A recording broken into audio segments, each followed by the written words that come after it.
മദ്യനയത്തിൽ സുധീരന് ചെന്നിത്തലയുടെ മറുപടി. മദ്യനയം ഗുണം ചെയ്തിരുന്നുവെങ്കിൽ UDF വീണ്ടും അധികാരത്തിൽ വരുമായിരുന്നു. മദ്യനയത്തിൽ ഭിന്നാഭിപ്രായം രേഖപ്പെടുത്തിയെന്നതിൽ കഴമ്പില്ലെന്നും ചെന്നിത്തല വ്യക്തമാക്കി. അതേസമയം രാഹുൽ ഗാന്ധിയുമായുള്ള കൂടിക്കാഴ്ചയിൽ സംഘടനാ പ്രശ്നങ്ങൾ ചർച്ച ചെയ്യാനാണ് സുധീരന്റെ തീരുമാനം. VM സുധീരൻ നിർദ്ദേശിച്ച UDF സർക്കാരിന്റെ മദ്യനയത്തിനെതിരെ പരസ്യ പ്രസ്താവനയുമായി കഴിഞ്ഞ ദിവസം പ്രതിപക്ഷ നേതാവ് രമേശ് ചെന്നിത്തല രംഗത്തെത്തിയിരുന്നു. എന്നാൽ മദ്യനയം വേണ്ട രീതിയിൽ ഫലം കണ്ടില്ലെന്ന് പറഞ്ഞ രമേശ് ചെന്നിത്തലയുടെ പ്രസ്താവന പരിശോധിക്കുമെന്നും ചെന്നിത്തലയുമായി ഇക്കാര്യം സംസാരിക്കുമെന്നും KPCC പ്രസിഡന്റ് VM സുധീരൻ പ്രതികരിച്ചതിന് തൊട്ടു പിന്നാലെയാണ് VM സുധീരന് മറുപടിയുമായി രമേശ് ചെന്നിത്തല വന്നത്. കഴിഞ്ഞ UDF സർക്കാർ കൈക്കൊണ്ട ഏറ്റവും ശക്തവും ധീരവുമായ മദ്യനയ നടപടി തെരഞ്ഞെടുപ്പിൽ അനുകൂലമായി പ്രതിഫലിച്ചിരുന്നുവെങ്കിൽ UDF തന്നെ അധികാരത്തിൽ വരുമായിരുന്നു. ആ വസ്തുതയാണ് താൻ ചൂണ്ടിക്കാട്ടിയത്. ജനവിധിയും മദ്യനയവും തമ്മിൽ കാര്യമായ ബന്ധമുണ്ടായില്ല എന്നതാണ് താൻ വ്യക്തമാക്കിയതെന്നും രമേശ് ചെന്നിത്തല കലാകൗമുദി വാരികയ്ക്ക് നൽകിയ അഭിമുഖത്തിൽ ചൂണ്ടിക്കാട്ടുകയാണ്. UDF സർക്കാരിന്റെ മദ്യനയത്തെക്കുറിച്ച് താൻ ഭിന്നാഭിപ്രായം രേഖപ്പെടുത്തിയെന്ന നിലയിലുള്ള വ്യാഖ്യാനങ്ങളിൽ കഴമ്പില്ലെന്നും രമേശ് ചെന്നിത്തല വ്യക്തമാക്കുന്നു. അതേസമയം കോൺഗ്രസിലെ നിലവിലെ പ്രശ്നങ്ങളും മദ്യനയത്തിലെ പരസ്യ പ്രതികരണവുമൊക്കെ രാഹുൽ ഗാന്ധിയുമായി നടത്തുന്ന കൂടിക്കാഴ്ചയിൽ ചർച്ച ചെയ്യാനാണ് VM സുധീരന്റെ തീരുമാനം. സ്വാഭാവികമായി കേരളത്തിലെ കോൺഗ്രസിനെയും കോൺഗ്രസ് നേതൃത്വം കൊടുക്കുന്ന UDFനെയും കൂടുതൽ എങ്ങനെ ശക്തിപ്പെടുത്താം, അത്തരം കാര്യങ്ങളെക്കുറിച്ചൊക്കെ സ്വാഭാവികമായി വരും.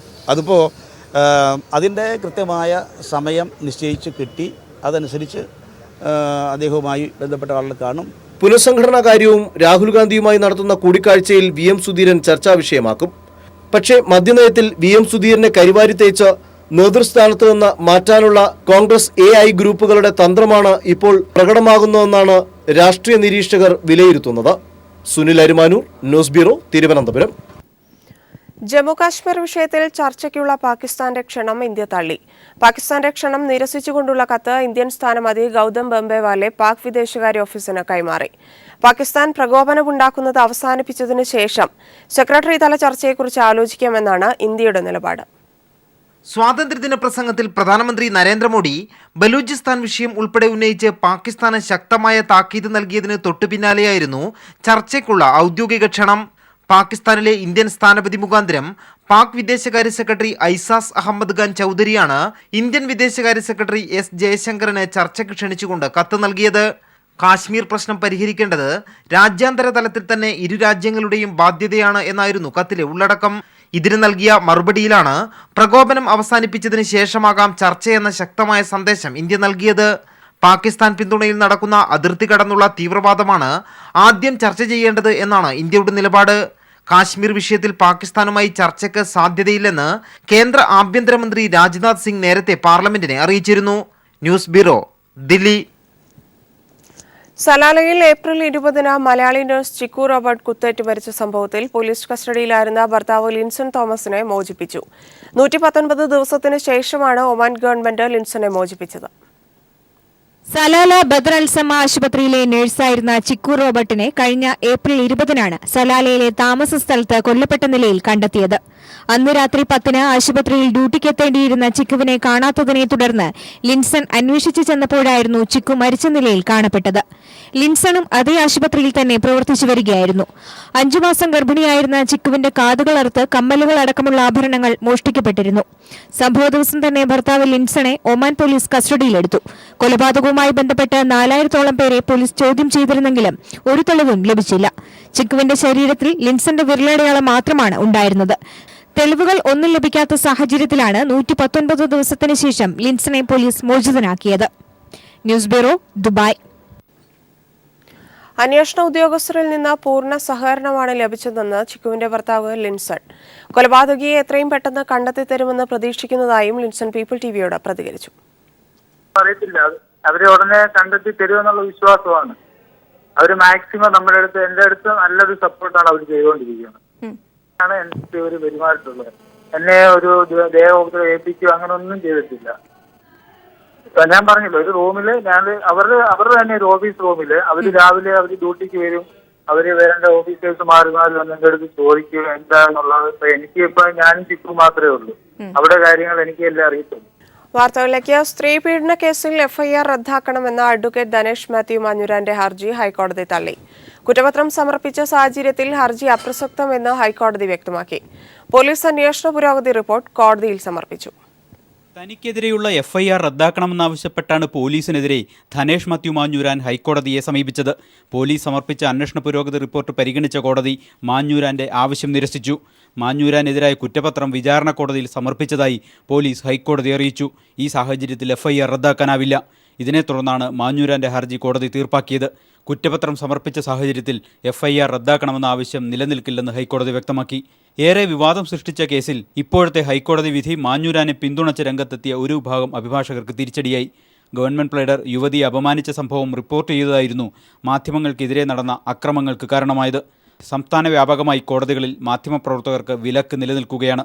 ഹൈക്കോടതി വിധി എതിരായ സാഹചര്യത്തിൽ ധനേഷ് മാത്യു മാഞ്ഞൂരാൻ ഇനി വിചാരണ നേരിടേണ്ടി വരും. News bureau, Kochi.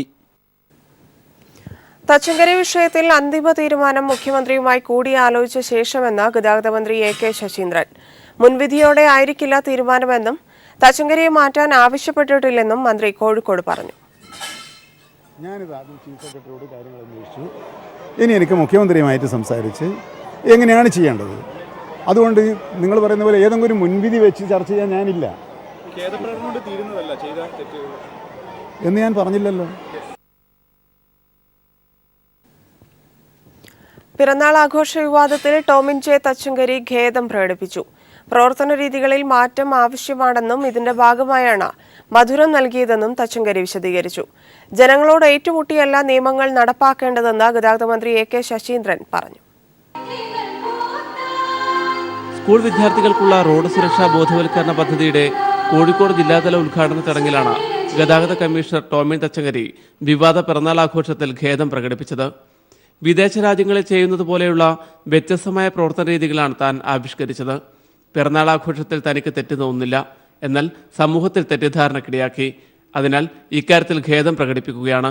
താൻ ഉദ്ദേശിക്കുന്ന ആശയങ്ങൾ വിവാദമാകുന്നതോടെ അക്കാര്യങ്ങൾ കൂടുതൽ ജനങ്ങളിലേക്ക് എത്തിച്ചേരുകയാണെന്നും തച്ചങ്കരി വ്യക്തമാക്കി.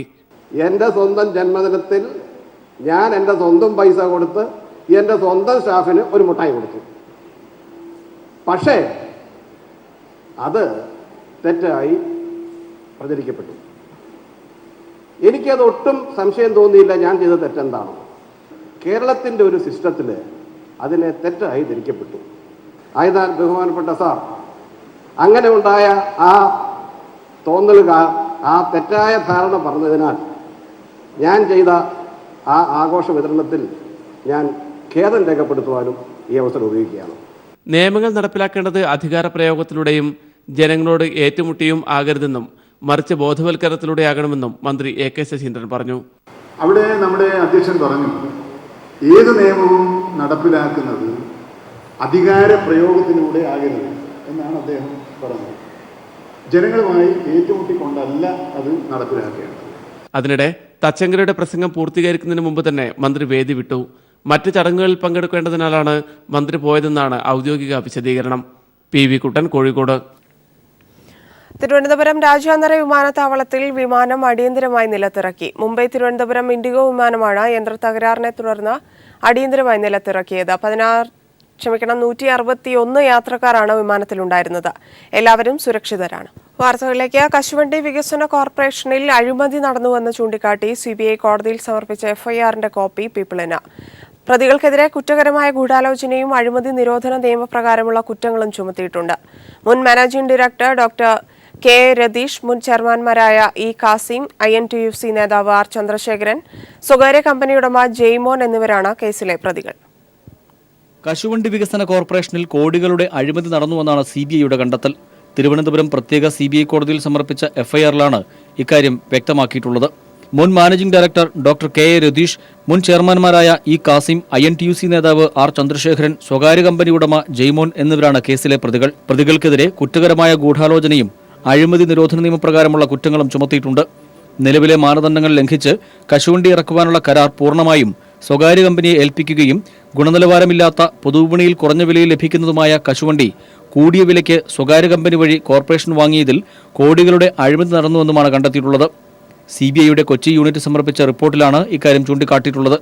കൊല്ലം സ്വദേശി മനോജ് നൽകിയ പരാതിയിൽ വിജിലൻസ് അന്വേഷണം നടക്കുന്നതിനിടയിലാണ് ഹൈക്കോടതി നിർദ്ദേശപ്രകാരം CBI അന്വേഷണം ഏറ്റെടുത്തത്. News bureau, Thiruvananthapuram.